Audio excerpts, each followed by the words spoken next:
Friends, ये wait eczema का patient है। ये मुझको बता रहा है कि इसको 8 महीने पहले ये मसला शुरू हुआ था। तो जब ये ख़ारिश करता था तो नीचे से ब्लड आता था।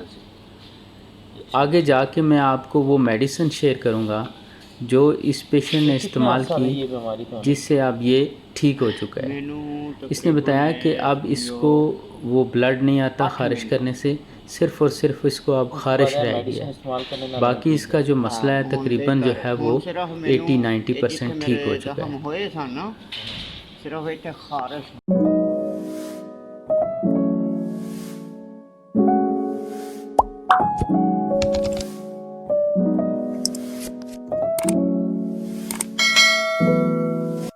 अस्सलाम वालेकुम दोस्तों, उम्मीद करता हूँ कि आप खैर खैरियत से होंगे। Welcome to my YouTube channel.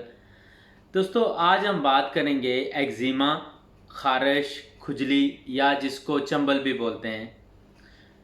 दोस्तों, एक्जिमा जो है वो दो टाइप का होता है, ड्राई एक्जिमा और वेट एक्जिमा। दोस्तों, आज की इस वीडियो में मैं आपकी मुलाकात एक ऐसे पेशेंट के साथ कराऊंगा जो एक्जिमा का क्रॉनिक पेशेंट है, यानी उसको पुराना एक्जिमा है। मैं आपको बताऊंगा कि उसने कौन सी मेडिसिन इस्तेमाल की जिससे वो ठीक हुआ है और अब उसकी क्या कंडीशन है। फ्रेंड्स, ये वेट एक्जिमा का पेशेंट है। ये मुझको बता रहा है कि इसको 8 महीने पहले ये मसला शुरू हुआ था। तो जब ये ख़ारिश करता था तो नीचे से ब्लड आता था। आगे जाके मैं आपको वो मेडिसिन शेयर करूँगा जो इस पेशेंट ने इस्तेमाल की, जिससे अब ये ठीक हो चुका है। इसने बताया कि अब इसको वो ब्लड नहीं आता ख़ारिश करने से, सिर्फ़ और सिर्फ इसको अब ख़ारिश रह गया है। बाकी इसका जो मसला है तकरीबन जो है वो 80-90% ठीक हो चुका है।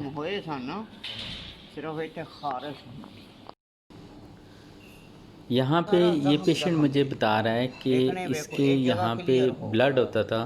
जो ही ये ख़ारिश करता होता था तो यहाँ से ब्लड आता था। तो अभी ये कंडीशन बता रहा है कि बहुत बेहतर हो चुका है। यहाँ पे स्किन बिल्कुल जो है वो ठीक हो चुकी है, अब ख़ारिश रह गई है। इस पेशेंट ने ये किया था कि 1 महीना जो है ना तकरीबन मेडिसिन यूज़ की, उसके बीच कोई कोरोना की वजह से गैप आ गया, वो मेडिसिन नहीं ला सका, जिसकी वजह से अभी तक इसको जो है वो ख़ारिश का मसला है। अब हम बात करेंगे ड्राई एक्जिमा के बारे में। ड्राई एक्जिमा में जिल्द की खुश्की के साथ साथ सुर्ख हो जाती है। जिल्द जो है वो बहुत ज़्यादा डार्क, क्रैकी और खुरदरी हो जाती है। जिल्द के ऊपर सुर्ख रंग के धब्बे निकल आते हैं। जहाँ पे सुर्ख रंग के धब्बे निकलते हैं उधर एक सर्कल सा बन जाता है। जो जो आप ख़ारिश करते हैं वो सर्कल बड़ा होता जाता है। इन सर्कल्स में बहुत ज़्यादा ख़ारिश होती है। बाज़ दफ़ा इतनी ज़्यादा ख़ारिश होती है कि जो पेशेंट है वो बर्दाश्त नहीं कर सकता। वो किसी नोकीली या तेज़दार चीज़ से जो है वो ख़ारिश करने की कोशिश करता है, जिससे उसको ब्लीडिंग भी हो सकती है।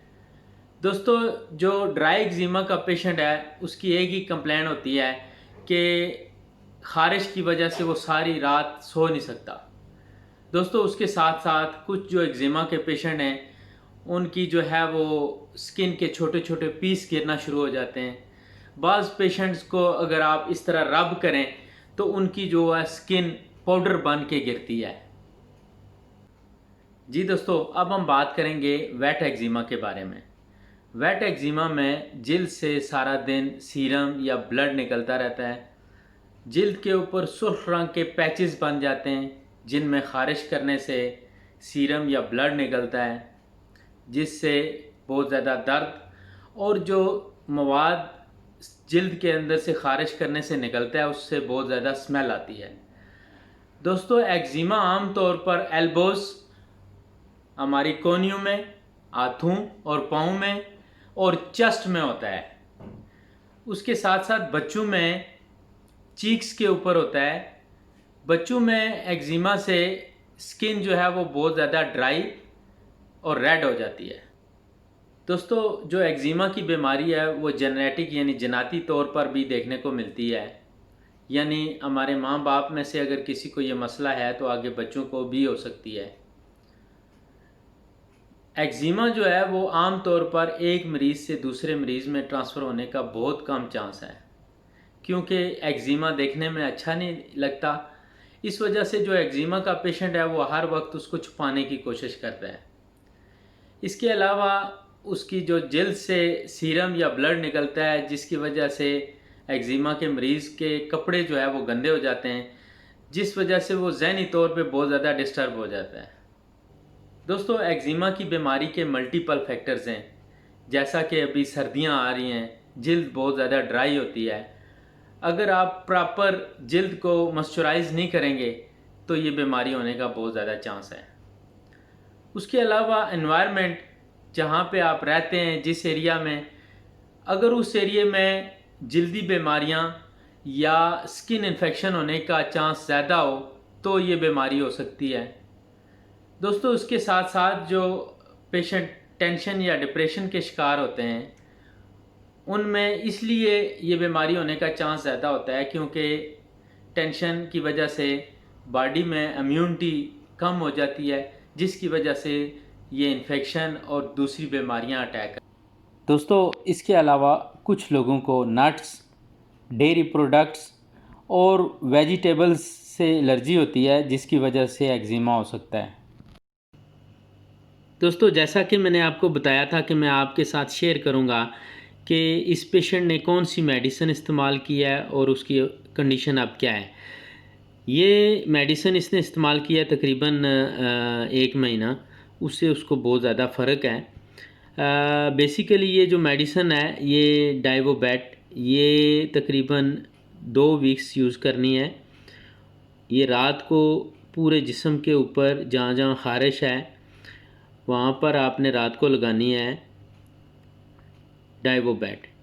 दोस्तों, ये थोड़ी सी एक्सपेंसिव है। ये यूएई में तकरीबन जो है इसकी प्राइस जो है वो आ रही है 137 दिरहम।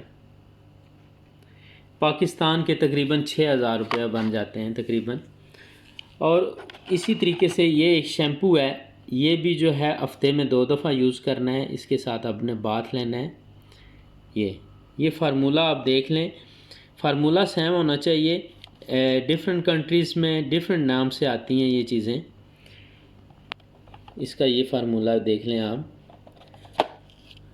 ये तकरीबन इस पेशेंट ने 1 महीना यूज़ किया, उससे बहुत ज़्यादा फ़र्क पड़ा है उसको।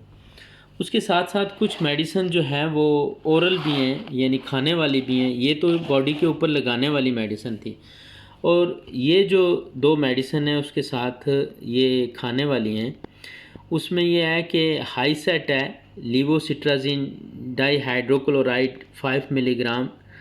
ये बेसिकली एलर्जी की है, एंटी एलर्जिक है। ये 1 गोली रोज़ाना सुबह नाश्ते के बाद आपने 2 वीक्स यूज़ करनी है। उसके साथ जो है वो एक एंटीबायोटिक है, ये अजिथ्रोमाइसिन है, इसमें 500 मिलीग्राम। ये 1 गोली रोज़ाना जो है वो कम से कम 5 दिन के लिए यूज़ करें।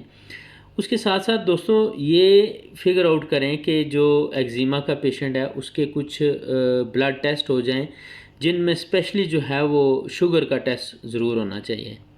कुछ और भी ज़रूरी टेस्ट हैं जो हो जाएं, जिनसे डायग्नोज हो जाएगा कि कोई और प्रॉब्लम तो नहीं है, बॉडी में इन्फेक्शन ज़्यादा तो नहीं है। तो दोस्तों, मुझे उम्मीद है कि आपको जो है वो आज की वीडियो अच्छी लगी होगी।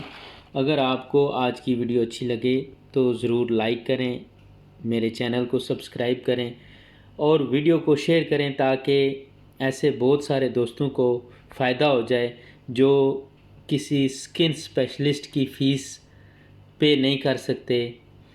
दोस्तों, ये एक जो यूएई शारजा में टॉप क्वालिटी का स्पेशलिस्ट है, उसका नुस्खा है।